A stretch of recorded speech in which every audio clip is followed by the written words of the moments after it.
Buenas noches.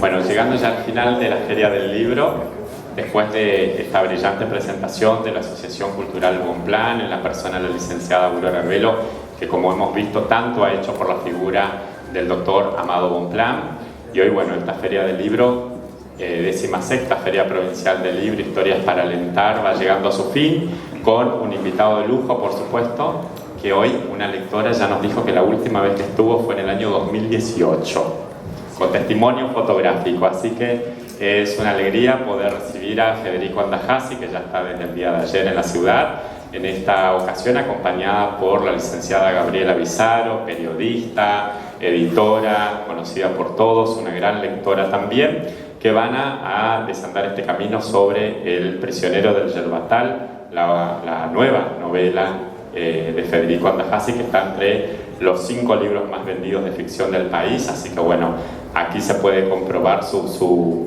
legión de lectores y lectoras. El libro ayer estuvo agotado aquí en la feria, hoy felizmente los diferentes stands de las librerías han podido reponer, así que él enseguida luego va a estar firmando ejemplares aquí, pero pueden después bajar a adquirir el ejemplar y aprovechar que Federico está aquí con nosotros. Sin más, para no demorar, los dejo con Gabriela Bizarro y Federico Andajasi. Bueno, muchas gracias Ramón Blanco, muchas gracias al Instituto de Cultura por la invitación para esta presentación. Les cuento un poco cómo vamos a hacer esta dinámica. Comenzaremos hablando del libro, hablando con Federico acerca de cómo surgió esta novela. Luego sería interesante que podamos conversar entre todos y podamos aprovechar la presencia acá de Federico para conversar sobre su literatura. Y como dijo Ramón recién, después de eso va a tener un tiempo también para firmar ejemplares y sacarse fotos para que podamos, como decía, seguir compartiendo. Así que, dicho esto, les quiero contar, voy a hacer un repaso muy breve de quién es Federico Andajasi. Nació en Buenos Aires, se graduó en Psicología en la UBA. En el 97 publicó El Anatomista, con la que ganó el primer premio de la Fundación Fortabat y que se transformó en un rotundo éxito de ventas. Se tradujo a decenas de idiomas, a más de 50 idiomas. Desde entonces publicó más de 15 títulos entre novelas, cuentos y ensayos. En el 2006 ganó el premio Planeta de Novela con El Conquistador. Sus novelas, El Anatomista y Errante en la Sombra, fueron llevadas al teatro con gran éxito, como ya lo sabrán. En octubre de 2011 fue distinguido como personalidad destacada de la cultura por la Legislatura de la Ciudad de Buenos Aires. Y en Grijalbo, que es la editorial que tenemos hoy aquí con esta novela, también publicó las novelas Las Huellas del Mal, Psicódromo y Mares de Furia.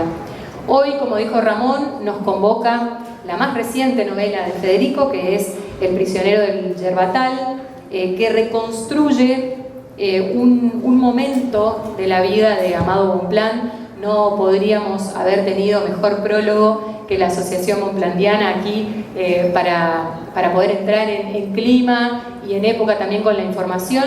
Así que vamos a empezar a hablar de eso. Esa primera decisión que tomaste, Federico, que es escribir sobre qué momento, inspirándote en qué momento de la vida de Bonplan. Buenas noches. Buenas noches. Bueno, primero quiero agradecerles profundamente. Yo efectivamente es la segunda feria del libro que vengo, pero estuve también el año pasado en una reunión con libreros y debo decir con gratísima sorpresa lo que creció la ciudad de Corrientes. Es impresionante.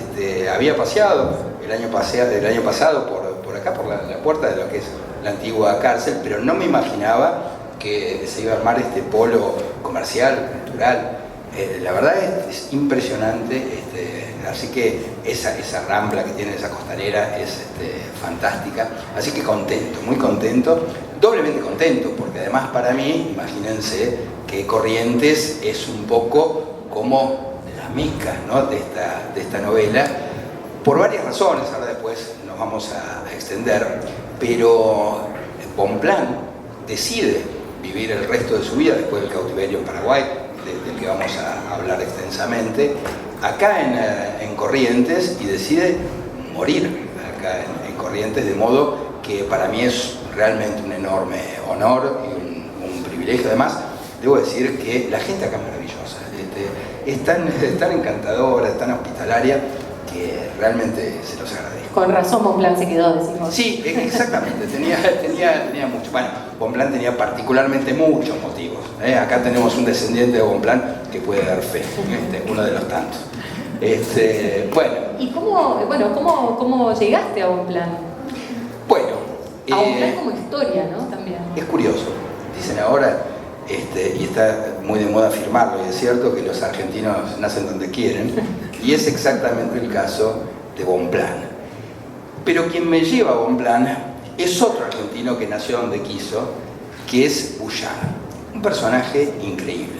Mi novela anterior, que es Mares de Furia, tiene como protagonista precisamente a Hippolyte Bullard, un francés, o por lo menos alguien que nació en Francia y decidió que su destino estaba donde estaban las revoluciones, donde estaban las luchas por la independencia. Y efectivamente cruzó el mar, es un personaje increíble. El tipo, se lo resumo, se fue con la fragata La Argentina, dio la vuelta al mundo, se estacionó frente a las costas de California, la bombardeó, la destruyó, plantó la bandera argentina y dice: California es Argentina. Maravilloso. Bueno, y así que tienen que saber que California perteneció a las Provincias Unidas del Río de la Plata. 6 días, pero fueron 6 siglos. ¿Qué día? ¿Qué día? ¿Qué 6 días? No, aparte es un desastre, porque incendió California, no dejó nada. Hoy en el lugar donde está el fuerte hay una bandera argentina. ¿Por qué? No sabemos, pero bueno, quiere decir que de alguna forma están reconociendo que eso también es Argentina. Bueno, estaba escribiendo esa novela y claro, francés como Bullard, que llega a la Argentina, una y otra vez me tropezaba con otro personaje que yo intuía que ahí había algo. Es un personaje que hacía tiempo lo tenía en el radar, pero cuando estaba escribiendo Mares de Furia descubrí a ese personaje. Hay una gran diferencia entre ser una persona y ser un personaje. Y entre ser un personaje y tener un potencial para ser un personaje literario. Porque no todos los personajes, por importantes que sean, digamos, tienen, no diría la estatura, tienen la particularidad de poder ser personajes literarios. Y Bonpland reunía todo. Es más, se zarpó demasiado. Tres personajes literarios. Claro, él era una novela encarnada, varias historias encarnadas. Efectivamente, bueno, me dijeron que acá hay mayoría de biólogos, con lo cual voy a tener que ser y también historiadores, ¿no? Con lo cual, aparte estoy acá, en tierra de Bonpland, así que... Pero vos tranquilo, ¿eh? Vos siempre igual siempre tengo que... Es novela y nunca hay que subestimar la importancia de la ficción. Yo siempre digo que yo les creo más a los escritores que a los historiadores. Porque los historiadores siempre, digamos, están de algún lado del acto también, mientras que los escritores, digamos, nuestro norte es la literatura, digamos, nuestra patria es la literatura. De modo que yo creo firmemente en las hipótesis literarias. Yo creo que por el camino paradójico de la ficción, que decía Vargas Llosa, que es el oficio de la mentira, en algún sentido, por este paradójico camino, uno llega a tocar las paredes de la verdad. Muchas veces no para construirla, sino para derribar eso que se construyó como verdad, y cuando escarbas un poco en los documentos te das cuenta de que esos documentos fundaron una verdad que no necesariamente es la verdad verdadera. Y entonces decía, paradójicamente, muchas veces, mediante la ficción, la mentira, podemos conocer mejor esa. Yo creo firmemente en las hipótesis literarias.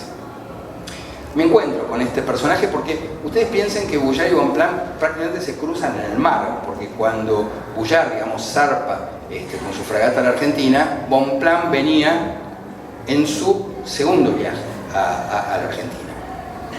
Bonpland hace un primer viaje junto con Humboldt, dos personajes fantásticos. Piensen que estamos hablando de los dos más grandes científicos, dos de los más grandes científicos de su época, y dos personajes muy distintos, con orígenes muy diferentes también.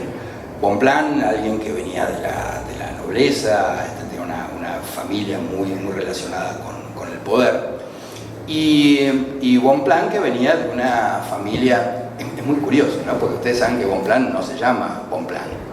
Es un apodo que le pone el abuelo, porque cuando era muy chiquito, veía la relación que tenía él con las plantas. El abuelo tenía una finca, y viendo esa relación le puso Bonpland. Es increíble, ¿no? Cómo se escribió ese destino en esos juegos infantiles y cómo el abuelo, al ponerle ese apodo, termina escribiendo un futuro y escribiendo un destino. Se le hizo carne ese nombre, claro, Bonpland, porque él en realidad era médico. Era médico y se fogueó durante la Revolución Francesa, que fue tremenda, digamos. La Revolución Francesa, a nosotros nos quedan las grandes consignas y los grandes eslogans, pero fue una guerra cruenta. Y él fue médico en esas batallas tremendas, en esos días de furia, y se decepcionó no solamente de mucho de lo que vio, digamos, en qué se estaba convirtiendo la Revolución Francesa, sino que de alguna forma yo diría que se decepcionó de la humanidad. Él llega a un punto de hartazgo, no se sentía bien entre los seres humanos. De la humanidad conocida hasta ese momento por él. Exactamente, de la humanidad, de la llamada civilización. Entonces, de algún modo, de manera providencial, Humboldt le propone hacer ese viaje a América. Y Bonpland encontró en las plantas aquello, digamos, que no encontraba en la humanidad, finalmente. Hace ese primer viaje con Humboldt, hace 1799, y fue de tal importancia ese viaje, de tal importancia para la ciencia, que se lo conoció, de hecho, como el segundo descubrimiento de América. Y efectivamente fue tal la cantidad de especies que descubrieron, fue la cantidad de mediciones que se hicieron, que hasta ese momento no estaban. Por ejemplo, entre otras cosas, ustedes imagínense el calibre de la hazaña, que ascendieron al monte Chimborazo, más de 5.000 metros, con esos recursos, con esos equipos, pero que eran nada, o sea, realmente una epopeya. Y esa fue una de las tantas. Y en el camino, Bonpland iba teniendo sus aventuras también, que no solamente eran científicas, ¿no?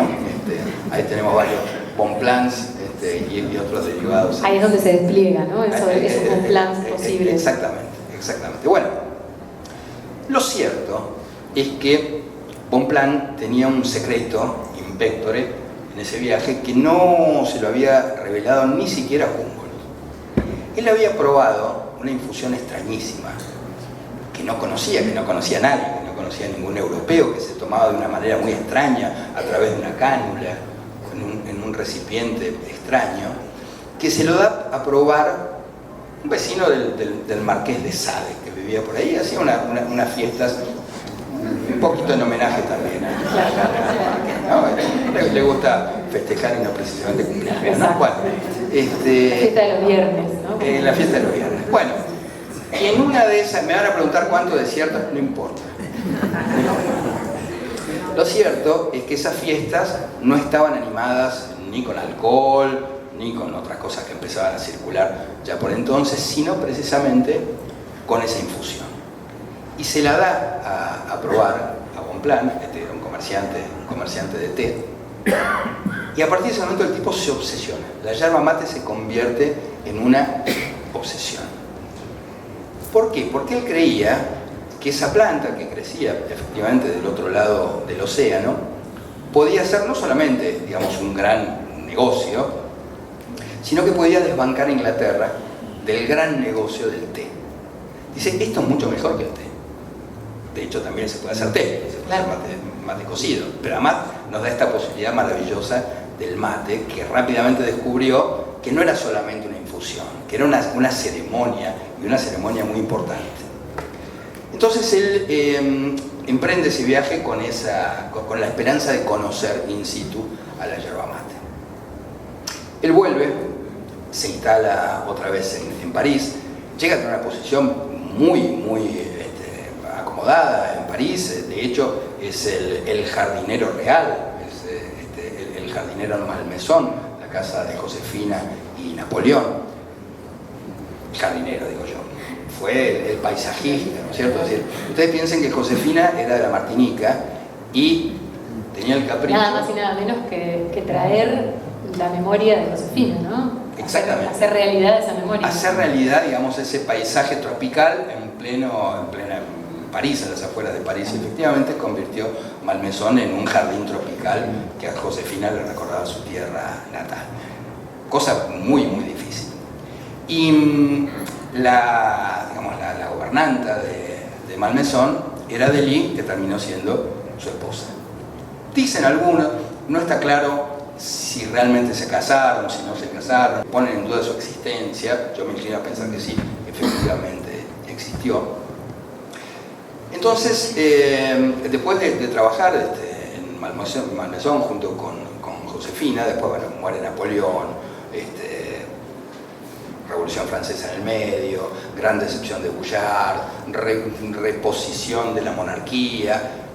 Estaba realmente muy decepcionado. Entonces decide hacer un segundo viaje, ya con Adélie, con su esposa. Se instalan en Buenos Aires un tiempo y de ahí viajan a Misiones. Y ahí se encuentra con el objeto de sus obsesiones, que es la yerba mate. Él se instala en las antiguas misiones jesuíticas y empieza a experimentar. Y lo primero que descubre es que, así como decimos que los argentinos nacen donde quieren, la yerba mate también. Crecía donde quería, no hacía ningún caso, donde pretendían que creciera, no crecía y crecía, digamos, como una maleza en otros lugares.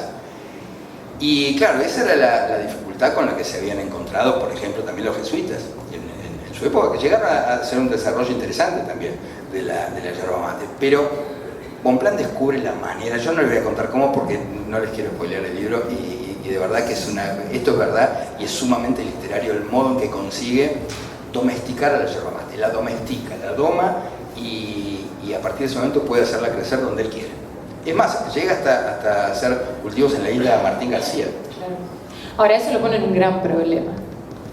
Exactamente, eso lo pone en un gran problema. ¿Por qué? Porque del otro lado de la frontera, igual voy a hacer un paréntesis antes, a todo esto Josefina se siente como la segunda de la yerba mate. Claro, el tipo era tal la obsesión que tenía con la yerba que ella se siente, aparte, bueno, Adélie, ¿no? Adélie, se siente como digamos, ignorada de alguna manera y aparte, bueno, muy dura la vida, ¿no? En la selva, muy dura. Entonces ella, con todo el amor que le profesaba, porque realmente estaba muy enamorada, vuelve a París y él se queda en Misiones. Y ahí hace su vida. Ahí tuvo su mujer, Marie, y su concubina, y vivía junto a las dos, vivía con su mujer, con su concubina, con sus hijos, a la usanza guaraní. Ustedes saben que los guaraníes eran polígamos, cosa que los conquistadores cuando llegan a esa zona, primero se escandalizan y después matan a los caciques y se quedan con el harén, es más, le decían el paraíso de Mahoma a toda esa zona. Entonces, claro, cuando el rey se enteraba de que sus oficiales se estaban quedando con esa vida completamente indecorosa, mandaba clérigos. Y los clérigos agarran a los militares y se quedan con los harenes también. Y eso sucedió hasta Lugo, yo no sé si se acuerdan de Lugo, de Paraguay, era sacerdote y tenía, no sé, contable. Bueno, y no le costó mucho trabajo en plan adecuarse, digamos, a esa vida, a las costumbres guaraníes. De hecho, bueno, tuvo por lo menos 2 hijos, tuvo más. Acá se acaba de ir de la sala uno de los descendientes de Bonpland, pero ha dejado mucha descendencia. Bueno, del otro lado de la frontera, como comentaban en la charla anterior, había un dictador que era Gaspar Rodríguez de Francia. Y cuando el tipo ve esas plantaciones inéditas, como nunca se habían visto, cuando empieza a ver, digamos, que la selva empieza a ser reemplazada ya no por yerbales que eran los silvestres, sino por yerbatales, digamos, a escala industrial, el tipo dice, no puede ser. Vos pensás que en esa época Rodríguez de Francia, digamos, expropiaba los campos de los particulares y a la manera de expropiarse, sí, los llamó en ese momento algo así como las estancias de la patria. Pero la patria era él, en realidad, ¿no? Es decir, y su sueño era precisamente poder explotar la yerba a escala industrial. Entonces lo ve del otro lado del Paraná. Entonces, ¿qué hace? Manda una partida de soldados que cruzan el río, asesinan a todos los peones, los secuestra a Bonpland y a su familia, los cruza del otro lado de la frontera y lo tiene 10 años cautivo. 10 años trabajando virtualmente como un esclavo. Y sobre esos 10 años no había información. No había información porque Bonpland no escribió acerca de su cautiverio, así como dejó mucha información científica, mucha información botánica, muchas impresiones de su viaje anterior. Sobre esos 10 años de cautiverio no dijo nada. Y esas son las lagunas que a nosotros los escritores nos encanta zambullirnos y nadar en esas lagunas y profundizar en esas lagunas. Y acá es donde juegan las hipótesis, las hipótesis literarias. Es curioso, ¿no?, cómo funciona esto. Me retrotraigo, vos recién hablabas del Anatomista, que es mi primera novela, que cuenta la historia de un médico que realmente existió, que llamándose Colón, se declara el descubridor del órgano del placer femenino. Increíble que el clítoris tuviera un descubridor y que además se llamara Colón, ¿no? Bueno, personaje del cual también se sabía muy poco, siendo que era muy importante, porque el tipo descubre las leyes de oxigenación y circulación sanguínea antes que Harvey, a quien se le atribuye, y sin embargo no había información. Y yo sospechaba que no había información precisamente por ese descubrimiento que había hecho. O sea, fue censurado. Como no encontré bibliografía, digo, bueno, vamos a hacerle una biografía a este buen señor, que fue el Anatomista, que, insisto, existió. Les estoy hablando pre-internet, era la época en que estaba surgiendo, pero todavía, digamos, las redes no había, por supuesto, ni redes sociales, no había internet, era la época en que empezaba a haber mail. Bueno, escribo el libro, por suerte se tradujo a muchos idiomas, tuve el enorme privilegio de presentarlo, o sea, en Rusia, en Noruega, en Finlandia, el libro salió en China, en Japón. Bueno, aparece Wikipedia, un día, ¿no? Se masifican las redes sociales. Entonces entro a buscar Mateo Colón. Y la biografía que aparece es la que le inventé yo. Además, había los personajes secundarios y qué sé yo, que nunca existieron, que eran de la ficción, aparecen como si fueran personajes. Triunfó la hipótesis literaria. Claro, viste vos, después, por supuesto, con el tiempo se fue modificando, pero no estaba tan errado, no estaba tan lejos de la verdad. Y con Bonpland, digamos, con esos 10 años de Bonpland cautivo de Rodríguez de Francia, lo mismo, no había información. Pero, está bien, es cierto, yo no soy el escritor que era a los 20 y pocos años, y ya no me siento con la impunidad de entonces, ¿no? Uno va desarrollando el vicio de la responsabilidad, ¿no? Yo prefería, pero bueno. Claro. Y traté de ser, la verdad es que traté de ser lo más fiel posible a la historia de Bonpland, y tampoco un novelista puede decir y hacer cualquier cosa, obviamente. Una cosa son las licencias literarias y otra cosa es, digamos, zanatear, inventar, mentir. Una cosa es la ficción, otra cosa es la mentira. Así que la novela esencialmente es la historia de esos 10 años de cautiverio de Bonpland. Está bien, es historia, yo no les quiero contar el final, aunque bueno, el final es conocido, pero también lo comentaban recién en la charla anterior. Adelie, cuando vuelve a... Te estoy hablando todo yo, vos interrumpime si querés. Bueno, Adelie cuando vuelve a Europa y se entera de que su marido estaba cautivo, que estaba preso, se desespera, porque ella lo seguía amando a su marido, nunca dejó de amarlo. Y claro, cuando se entera que estaba cautivo, empieza a hacer gestiones desesperadas, primero en la Cancillería de Francia, en el cuerpo diplomático, no, la verdad es que no le daban, para decirlo en francés, no le daban bola. Claro. Nadie estaba muy agitado por la desaparición de Bonpland, ¿no? No, en absoluto. La verdad es que muy justamente nadie está demasiado preocupado por la desaparición de Bonpland.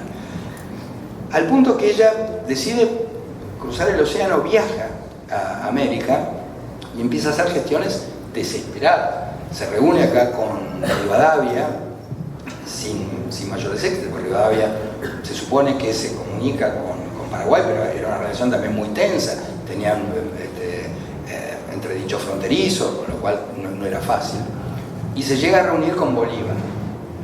Y Bolívar le manda una carta, que esa carta está donde lo amenaza a Rodríguez de Francia que si no devuelve a Bonpland iba a invadir Paraguay. Vean la importancia que se le daba en América a Bonpland frente a la indiferencia de Francia. ¿Cómo terminó el partido? ¿Alguien sabe? ¿Quieres saber? ¿4? Ganó Inglaterra. ¿Sí? ¿4? 4. Mira, yo iba por el 4-0. No triunfó Bonpland con la idea de sacar el D y no. Está bien, pero perdió Francia. Sí, pero ahí. Bueno, está festejando. Parecía armado el partido para esta presentación. Claro, totalmente. Bueno, ¿cómo llegamos al fútbol? No me acuerdo. Pero bueno. Porque estábamos entre Francia y Inglaterra. Ahí bueno, enfrentamiento histórico de Francia con Inglaterra, rivales históricos. Pero bueno, lo cierto es que después de esa amenaza de Bolívar, había que tomarse en serio las amenazas de Bolívar, imagínate, ahí decide liberarlo a Bonpland. Para quienes no leen, a mí me gusta, esto es historia, y acá en Corrientes se sabe cómo termina la historia, pero no importa, yo no se lo voy a contar. Pero la decisión que toma Bonpland sorprendió a todos. Nadie esperaba que Bonpland tome la decisión que tomó después de que su mujer consigue la liberación.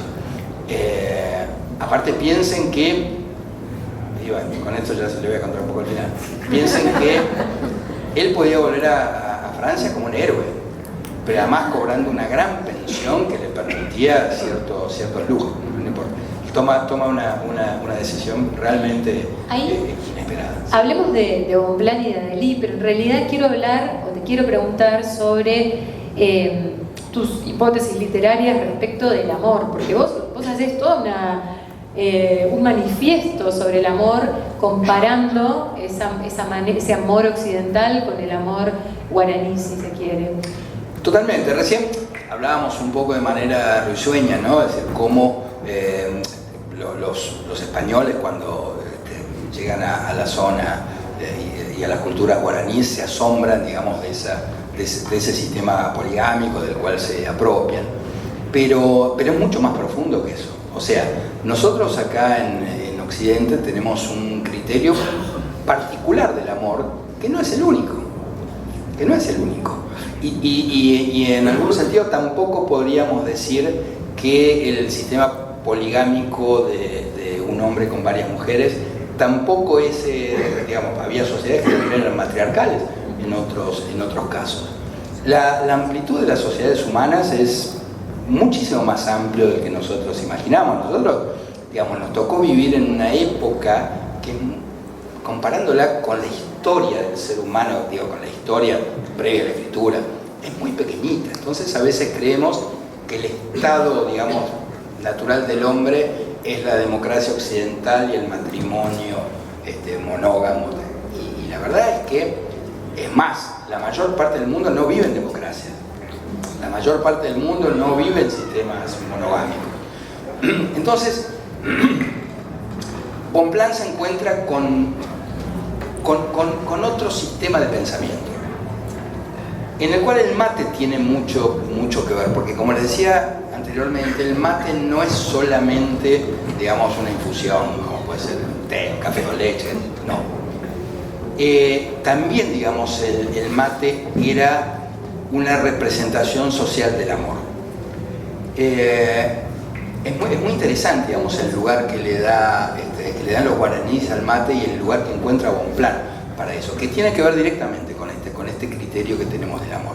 Entonces él se empieza a preguntar por la naturaleza del amor, así como se pregunta por la naturaleza de las plantas, se pregunta por la naturaleza, se empieza a preguntar por la esencia, digamos, si existe realmente una cultura natural de los seres humanos. Y la verdad que llega a la conclusión de que no somos como las abejas que desde siempre tienen ese sistema social que conocemos, como las hormigas que tienen ese sistema social que se repite a través del instinto, Los seres humanos somos raros porque no tenemos ningún sistema social, digamos, que sea intrínseco a la naturaleza humana. Es más, los grandes problemas del ser humano, la grande guerra del ser humano, es que carecemos de ese instinto que nos hace vivir de cierta manera, digamos, acorde a algún tipo de naturaleza.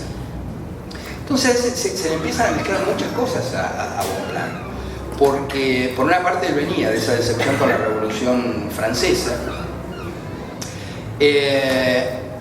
por otra parte piensen que en esa época estaba el discurso rusoniano, ¿no? de alguna forma de la utopía del buen salvaje, ¿no? Estaban aquellos que sostenían que el estado natural del ser humano era exactamente como los pueblos, entre comillas, primitivos, que vivían, digamos, en armonía con la naturaleza, que consumían lo que recolectaban o lo poco que producían y que vivían sin conflicto.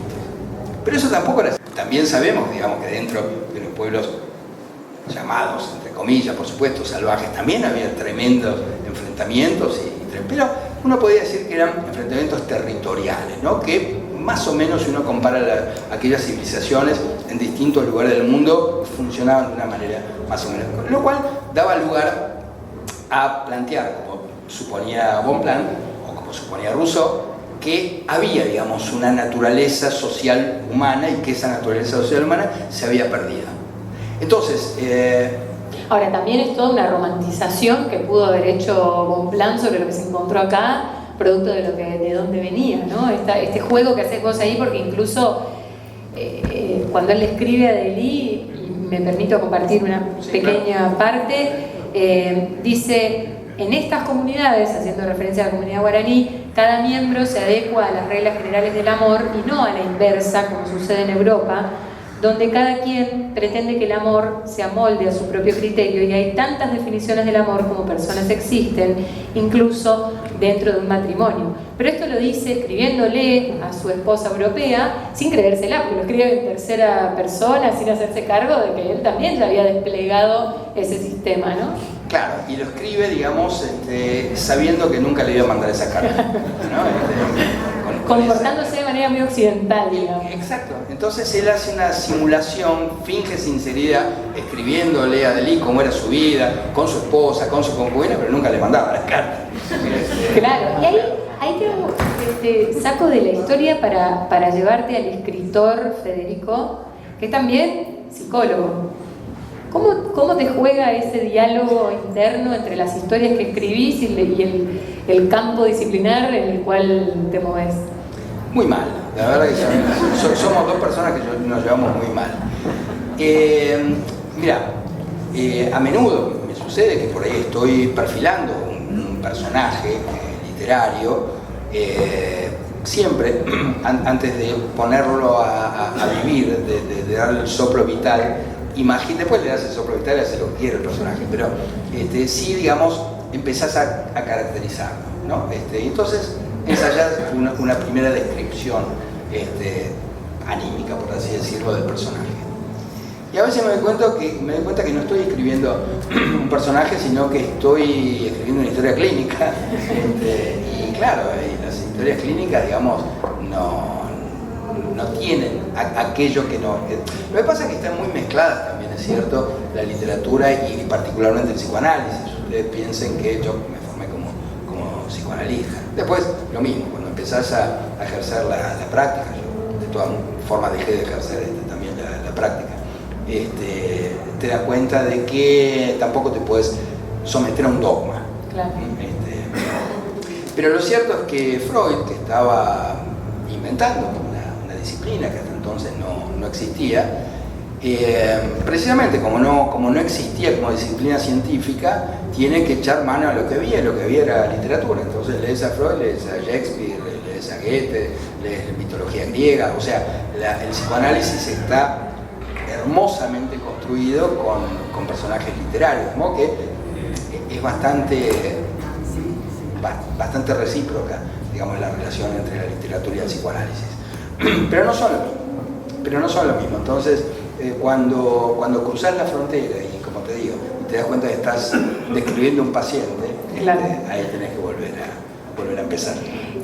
Hablando de describir, vos usás un recurso muy interesante. El libro está dividido en 2 partes. La primera parte tiene 16 capítulos, podríamos decir, o subpartes, y la segunda tiene otros 25, en las que vos iniciás con recetas, podríamos decir, de té o de mate. Con cualquiera de las... Existe la farmacología, pero antes no existía la farmacología, digamos. La medicina se hacía con plantas y se hacía con infusiones. O sea que en gran medida, digamos, muchas de las recetas del mate fueron reemplazadas por la farmacología, pero antiguamente para los guaraníes el mate, que como les digo era muchísimo más que una bebida, que una infusión, también era la frontera entre la vida y la muerte, entre la salud y la enfermedad. O sea que ahí están las recetas de mate, porque había mate para todo, había mates ceremoniales, había mates medicinales, había mates rituales, o sea, una cantidad enorme de mates, y cada uno se preparaba de diferente manera y con distintos ingredientes. Hoy, para que tomamos mate, el mate es yerba y agua, y muchas veces si le pones una cascarita de naranja o le pones cualquier otra cosa, te cortan las manos directamente, ni hablar azúcar, esas cosas. Bueno, antiguamente, insisto, como eso era el vademecum, había mate de todos los tipos de mezclas, de infusiones y de distintas hierbas y cosas, se tomaba de diferentes maneras. Lo mismo sucede con el té en menor medida. Pero yo viajé mucho para escribir este libro, y estuve en la zona de la Triple Frontera y estuve con varias comunidades. En principio, lo que hay que decir es que te parte el corazón ver el estado en el que viven. Es imposible. Sin dudas.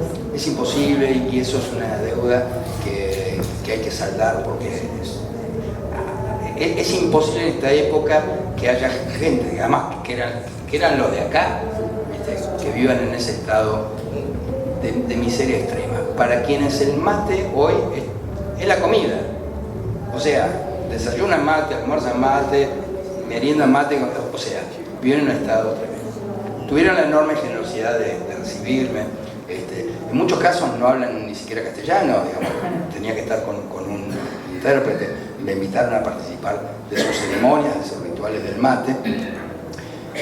Claro, ustedes saben que los guaraníes no tenían escritura, o sea que todas estas recetas de mate eran de tradición oral, y pude, digamos, recuperar muchas de esas recetas hablando precisamente con los guaraníes, que su farmacia sigue siendo el monte.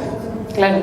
Ahí sigue siendo la farmacia, así que ahí están todas las... De todos modos, vos haces una operación literaria para traerlo a la novela, ¿no? Para ir, que vayan entrando en cada... Sí, además, para que no suene anacrónico, digamos, son recetas que, esto sí lo confieso, parecieran sacadas de un antiguo recetario que podría ser de los jesuitas, o que podría ser, digamos, tiene como una inspiración, antigua. Pero bueno, es también todo un tema, porque ustedes saben que durante mucho tiempo el mate estuvo prohibido. Hernandarias, de hecho, también lo prohibió, o sea que el mate era clandestino. En muchos casos, digamos, quienes eran sorprendidos tomando mate podían recibir, por ejemplo, 80 latigazos. Claro. Y quienes traficaban yerba mate podían, digamos, ser ajusticiados también en ceremonia pública.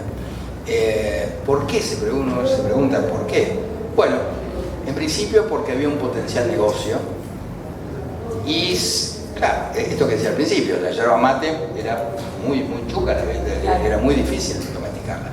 Entonces, mientras nadie la pudiera explotar a escala industrial, preferían, digamos, prohibirla para eventualmente que ese negocio pudiera... Ni su cultivo ni sus efectos sobre las personas, ¿no? En ese momento todavía estaba eso dando vuelta. Vos, ahora que decís o que mencionaste respecto de la situación de los pueblos indígenas hoy, también aprovechás esa novela y otra de tus hipótesis tiene que ver con tomar esta idea de civilización y barbarie y decir, bueno, ¿dónde está, ¿no? Esa brújula que está un poco descalibrada? ¿Hay decisión ahí de plantear eso en tu escritura? Pero por supuesto, quiero decir, uno piensa en civilización y barbarie, digamos, y lo primero que pensás es en Sarmiento. Pero esto se remonta mucho más atrás. Y es más, yo creo que en Sarmiento tiene otro carácter. Yo soy muy admirador de Sarmiento. Pero esto también vino con la cosa. Digo, siempre que hubo procesos de conquista, siempre que hubo procesos de sojuzgamiento, se hacía en nombre de una civilización. Entonces, en nombre de esa civilización se cometían los actos más bárbaros, más salvajes, porque venían a traer la civilización. Y eso pasó siempre. Y eso, digo, en nombre de la civilización se han hecho las peores barbaries. De modo que son términos completamente relativos. Y precisamente es lo que se plantea en un momento Bonpland, mi Bonpland, por lo menos, ¿no? Cada uno de nosotros tiene su propio personaje también, es cierto.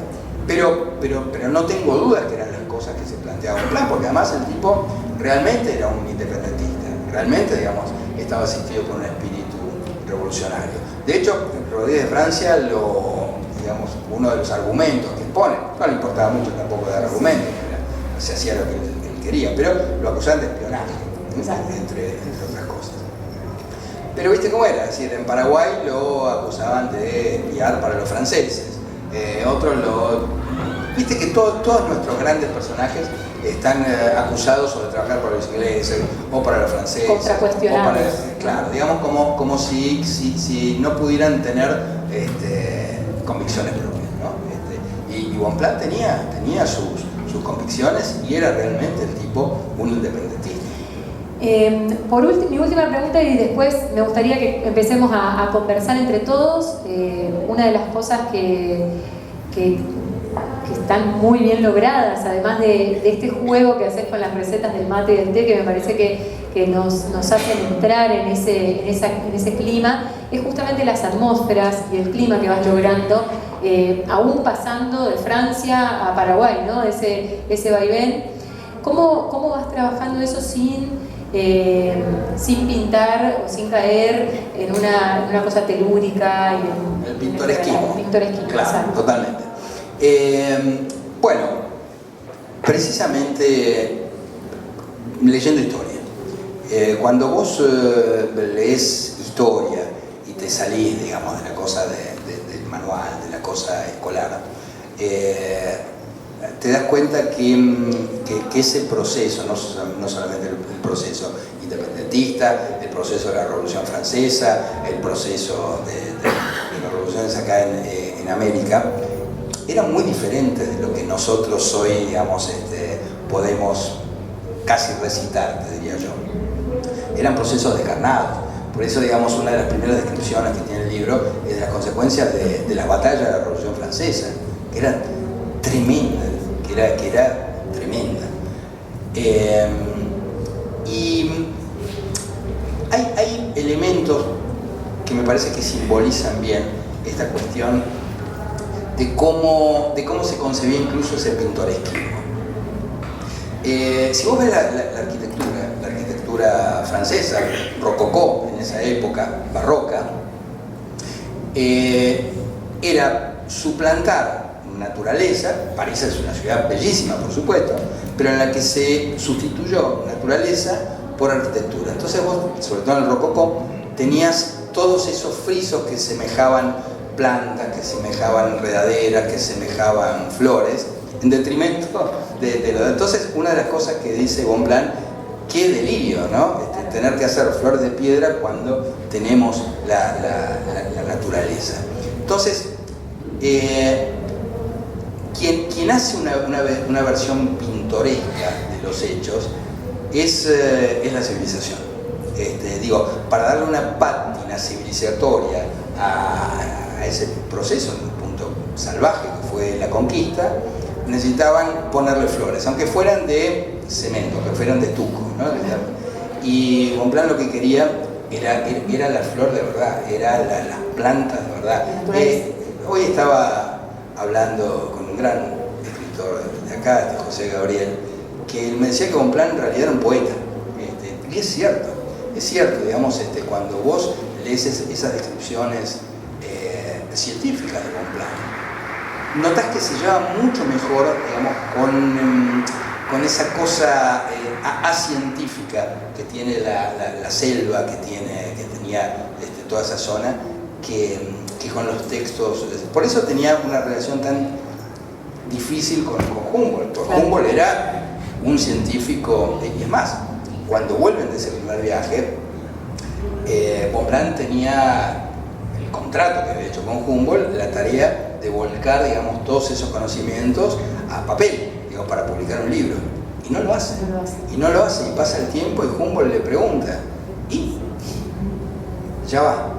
Y no lo hace, y no lo hizo. O sea, que hizo semejante viaje, semejante trabajo científico, que fue una epopeya, y finalmente no lo pudo o no lo quiso. Como que la ciencia fue su excusa, en realidad, para poder entrar a ese mundo, ¿no? Totalmente. Entonces, yo creo que la manera, digamos, de evitar el pintoresquismo, precisamente, es meterse en la piel de Bonpland y tratar de ver a través de los ojos de ese Bonpland, que tenía una visión hasta te diría yo, poética de la ciencia. Y le costaba mucho traducirlo a términos científicos. El prisionero del Yerbatal, de Federico Andajasi. Federico, muchísimas gracias. Muchas gracias. Si alguien... Buenas noches, acá Federico. Acá. Bueno, te voy a hacer nuevamente la pregunta que te hice esta mañana cuando nos conocimos con la Asociación Bonpland. Y es que me gustaría que caracterices esa relación que hay entre la acción de estar prisionero dentro de algo cerrado y el Yerbatal como lugar también de encierro. Bueno, es curioso porque era la gran paradoja con la que se encontraba el propio Bonpland. Porque es cierto, no es que estaba cautivo en una celda, como lo estuvo en un momento. Digamos, su cautiverio era entre los yerbatales, era entre las plantas, era en su medio natural, que creo que por eso precisamente pudo soportar 10 años, que 10 años es mucho, y como se dijo en la charla anterior, no es que se quedó por su propia voluntad, fue obligado a quedarse en Paraguay y a trabajar, no solamente como botánico, sino que lo obligaron a volver a ejercer como médico. Hay un pasaje en el libro, que no voy a decir si es ficción o no, pero ustedes piensen que Rodríguez de Francia se autotituló el dictador supremo y perpetuo del Paraguay. Supremo, ok. Ahora, perpetuo, ¿qué quiere decir perpetuo? Perpetuo saben que no se muere, que va a estar siempre ahí. Y mucha gente pensaba que efectivamente Rodríguez de Francia era perpetuo. Y en un momento, y esto sí es cierto, él se enferma, y se enferma gravemente. Entonces, el mejor médico que tenían era Bonpland. O sea, que el propio cautivo tuvo que asistir, digamos, a quien lo mantenía en cautiverio. Pero con un agravante, que el perpetuo era perpetuo y no se podía enfermar. Entonces, cuando le dicen que había un paciente, no le dicen quién es, que estaba enfermo, que estaba grave, se encuentra con una cama que estaba toda rodeada de cortinados y con un paciente invisible que estaba del otro lado y lo tiene que atender sin verlo, porque el perpetuo no se enferma. Entonces es curioso porque efectivamente hay muchas crónicas que dicen que en un momento fue paciente de Bonpland, Rodríguez de Francia. Entonces yo me imaginaba así, bueno, ¿cómo es el encuentro entre un médico y un enfermo grave que se autodenomina el perpetuo, ¿no? Entonces esa relación, porque además Rodé de Francia nunca se dejaba ver. Aparte es muy curioso porque Bonpland no era el único científico que tenía preso, era un coleccionista de sabios de Francia. Había secuestrado, y esto es verdad, a varios científicos, diplomáticos, médicos que iban al Paraguay, por el interés científico que tenía Paraguay, y cuando llegaban el tipo los secuestraba y los tenía trabajando para él, y Bonpland era uno más. Entonces ahí en el libro aparece como esa imagen del insectario, ¿viste? Que está el dueño del insectario que mira de afuera, pero los insectos no lo pueden ver. Bueno, un poco así me imagino que sería la relación de Francia, o sea que ese cautiverio en libertad del que hablas, me parece que es muy parecido a eso, ¿no? A un insectario y a la imitación de la naturaleza en un ámbito contenido, pero que no deja de ser, por supuesto, un cautiverio.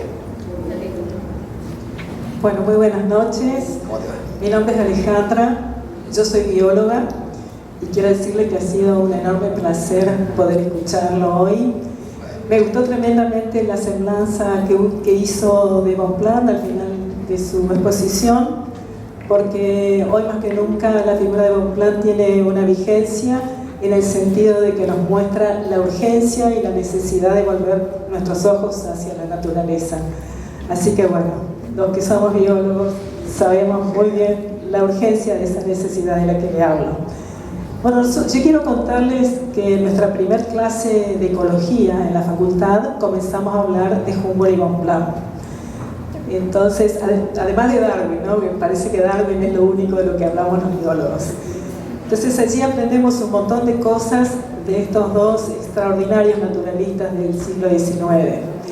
Y Humboldt decía que una forma de que el conocimiento científico llegue a toda la sociedad, él estaba convencido de que el conocimiento científico debe ponerse a consideración de toda la sociedad, era a través del arte. Y él entonces hablaba de una conjunción de ciencia y arte. Así que yo celebro muchísimo esta ficción porque creo que va a ayudar a conocer la figura de Amado Bonpland. Y también estoy recordando uno de los objetivos que nos dijo Aurora de la Asociación Cultural Bonpland, que ningún correntino deje de conocer esta figura, la figura de Amado Bonpland. Así que bueno, estoy súper feliz, como todos los biólogos que estamos acá, escuchándolo. Y creo que usted hizo una indagación maravillosa, profunda, de la vida de Humboldt y Bonpland. Pero también me imagino que hizo una indagación sobre el idioma guaraní, puede ser, porque vi en el libro que hay frases de los personajes escritos en guaraní. Entonces yo me preguntaba cómo lo escribió, cómo indagó sobre el idioma. Bueno, no sé si nos puede contar esa experiencia. Claro. En principio, aprovecho a los biólogos que están presentes. Vos sabés que yo tengo muchísimo respeto por los biólogos, siempre supuse que ustedes saben algo que nosotros ignoramos. Es tan misterioso, ¿no? Esto de realmente me desvela esto que de repente, ¿no? La materia inerte cobre vida, no sé, ustedes sabrán cómo y por qué, pero me parece increíble. Tengo muchos amigos biólogos, soy un gran admirador de los biólogos. Aprovecho para agradecerle a Aurora, que tuvo la enorme generosidad de llevarme ahí a la asociación. Hacen un trabajo fantástico, así que aprovecho para agradecer profundamente. En cuanto a la investigación, yo voy a ser terminante con esto. Yo creo que los escritores, y digo los periodistas, tienen que evitar la inteligencia artificial. Hay que evitarla. Y es una tentación que hay que evitar.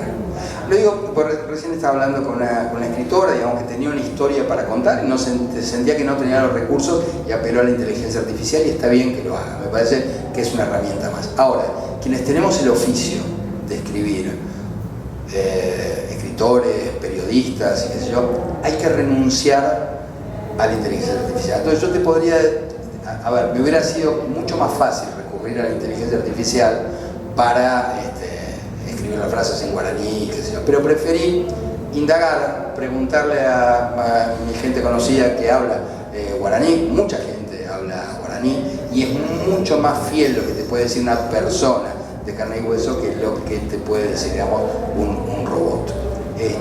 A mí aparte me encanta escribir y me encanta investigar y me encanta conversar, digamos, con gente que habla otros idiomas que yo no hablo. Entonces, ¿por qué le voy a delegar ese trabajo a un robot? Si a mí me encanta hacerlo, como que te guste jugar al tenis y vayas a un partido de tenis con tu amigo y pongas a jugar a un robot por vos. O sea, ¿te gusta o no te gusta lo que haces? Entonces, eso, ¿no? Cuestión de principio. Tendría miles de cosas para decir de la inteligencia artificial. Creo que nos estamos aproximando a algo que no sabemos dónde va a desembocar.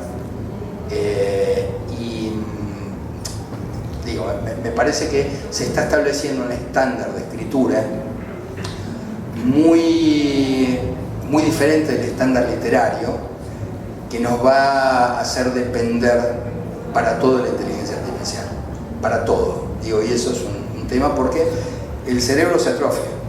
Cuando no lo usas se atrofia. Me pasa yo con el Waze, con el auto. Yo lugares a los cuales sabía llegar o tenía intuición, digamos, perdí esa capacidad. Así que, primero, le digo a la gente que trate de evitar la inteligencia artificial para investigar, sobre todo en el campo literario. Me imagino yo que en el campo de la ciencia la lógica es distinta, pero en el campo de la literatura y del periodismo me parece que nos estamos enfrentando a algo que ni siquiera los que diseñan la inteligencia artificial saben exactamente qué es. Así que bueno, para contestar brevemente tu pregunta, siempre prefiero irme a las fuentes, al papel. Tengo una antigua pasacalpe de 1880 y tanto, digamos, con las actualizaciones, y prefiero investigar con el papel, prefiero ir a la biblioteca, prefiero hablar con la gente que sabe, y esa es la investigación. Eso. En algún momento me encantaría explayarme sobre la inteligencia artificial porque hay mucho que decir. Aproveché tu pregunta para colar el tema nada más. Bueno, eso. Sí. Buenas noches, Julio Bartra, ingeniero agrónomo del Consejo Profesional de Ingeniería Agronómica de Corrientes y cumplo funciones en el Ministerio de Producción. En primera instancia, un gusto poder escucharte y poder compartir esta charla. Hoy el cultivo de yerba mate se encuentra dentro del concepto de los cultivos regionales. Para Corrientes y Misiones, más que importante. Hablamos 13.000 productores más o menos. Y claramente es un cultivo de renta para nuestra provincia y la provincia de Misiones. La pregunta es si en aquel entonces Aimea Bonplan tenía ya esa visión de este cultivo como cultivo industrial, como cultivo de renta. Totalmente, y en eso también era un visionario, porque él tenía no solamente un plan de cultivo cuando descubre, digamos, cómo trabajar la yerba mate, sino que también tenía un plan de negocio, que se frustró porque lo secuestraron. O sea, si Rodríguez de Francia no lo hubiera secuestrado, la industria yerbatera, digamos, hubiera nacido mucho más temprano. Pues aparte, pensá que tenemos un país, digamos, forjado por gente que tomaba mate. Belgrano, San Martín, Güemes, todos tomaban mate y mientras escribía la novela, investigaba y me encontraba con los objetos, con los mates de San Martín, con el mate es decir, todo, tenemos realmente, digamos, está tan incorporado, digamos, a los orígenes de este país, que vos sabés que si no lo hubieran secuestrado, hubiera sido mucho más temprana y no sé si no hubiera sido otra la economía del país si no lo hubieran secuestrado. Por eso fue un crimen aberrante, es imperdonable lo que hizo Rodríguez de Francia con Bonplan, realmente es imperdonable y creo que no se tiene la dimensión de lo que eso significó. Y sí, yo claro, a propósito de la novela, se han puesto en contacto conmigo productores de yerba mate, estuve en Buenos Aires en el Museo del Mate, hubo un mundial del mate. Es impresionante lo que se produce acá en Corrientes, también por supuesto en Misiones. Es una industria, digamos, que tiene un potencial tan pero tan grande. Además, parece un pintoresquismo, pero vos no sabés el impulso que le da el equipo, los jugadores argentinos cada vez que aparecen con un mate, cada vez que Messi aparece con un mate, son toneladas de yerba que se exportan.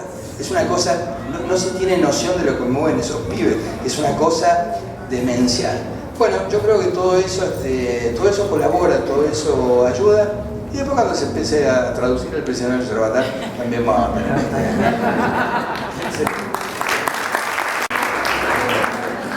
Bueno, yo quería decir algo nomás, acotar algo a lo que usted decía con respecto al uso de la inteligencia artificial, que a lo cual sabemos que para los que ejercemos en determinada profesión, X profesión, es una herramienta, pero nunca perdiendo de base que es el instrumento para transmitir un conocimiento. Eso respecto a la inteligencia artificial, y asociado automáticamente a lo que usted decía, también a la inteligencia artificial, inteligencia emocional. Por ejemplo, los que estudian neurociencia hablan del descubrimiento del cerebro, las aptitudes, las habilidades a partir de 1890, que la llaman la década del conocimiento como análisis en sí del cerebro, digamos, y sus funciones. Pero también, hablando de Amado Bonpland, justamente él decía, y pienso un poco con esto que usted decía, de que nunca escribió, no dejó algo materializado, porque el conocimiento también se desarrolla el cerebro a través del estímulo, pero también a través de la experiencia. Y en un extracto que la ONG, la fundación, digamos, que me había invitado a leer en francés, decía que Amado Bonpland amaba ponerse debajo de un árbol y escuchar el sonido de los pájaros y conectarse con la naturaleza, y decía que la naturaleza era más leal, esto que usted acaba de decir de lealtad, que el ser humano. Entonces él encontraba su esencia, digamos, estando en contacto con la naturaleza, y hoy en día los que estudian educación emocional, por todos los problemas que tenemos cotidianamente, asocian que una de las actividades para desarrollarse o mejorarse en condiciones emocionales es entrar en contacto con la naturaleza, caminar, escuchar el ruido de los pájaros y demás. O sea, eso quería contar nada más. Es verdad. Mira, preguntá después si queda tiempo, tengo comentarios. Sí, decime. ¿Tenés el micrófono? Ahí, mira. Pero nada más de cultural. Viviendo en el Paraguay, tuve la oportunidad de ser invitado por el Ministerio de Turismo a conocer Caguazú y Cañón de Yuna. Entre ellos, uno de los lugares que nos llevaron a poder conocer fue la cabaña en la que vivía Amado Bonpland, muy cercano a el cauce con el río. Total. La separación de Brasil apenas. Era absolutamente mágico, era como una cabaña mágica en medio del monte, o sea que en realidad más que prisionero del yerbatal, como decimos, en realidad era un prisionero del monte, porque también Rodríguez de Francia lo movía permanentemente de un sitio al otro por estas presiones que exigía el gobierno de Francia. Totalmente. De alguna forma eso está descrito en el libro. Ahí yo sí me permití, digamos, crear un personaje que es un poco el nexo con la figura de Rodríguez de Francia, que es el, entre comillas, carcelero de Bonpland, que mantiene, digamos, esa relación. Siempre es conflictiva y muy difícil la relación con el tipo que te tiene cautivo, porque como vos necesitas de él, digamos, en algún punto no puedes evitar tener un nexo, no te digo de cariño, pero sí afectivo, ¿viste? Por una cuestión de supervivencia. Y yo creo que era un poco lo que le pasaba a Bonpland digamos, en su cautiverio, ¿no? Que de alguna forma su vida dependía de su captor. Además estaba cautivo en el paraíso, digo, en el medio que él le gustaba, así que todo eso dificultaba mucho más ese cautiverio de Bonpland, porque si hubiera estado encerrado en una prisión, en una cárcel, hubiera sido todo mucho más fácil y transparente. Pero la trampa estaba en que lo pusieron en el lugar que para él era el paraíso. Y con esta palabra paraíso entonces vamos a... Te invito, Federico, y invito a todos a acompañar. Aurora Arbelo quiere hacerte entrega de unos certificados. Bueno, en el nombre de la Asociación Civil Cultural Bonpland de Corrientes, queremos hacerle la entrega de un certificado de reconocimiento por sus aportes a través de la literatura, que es otra encantado de faceta que muy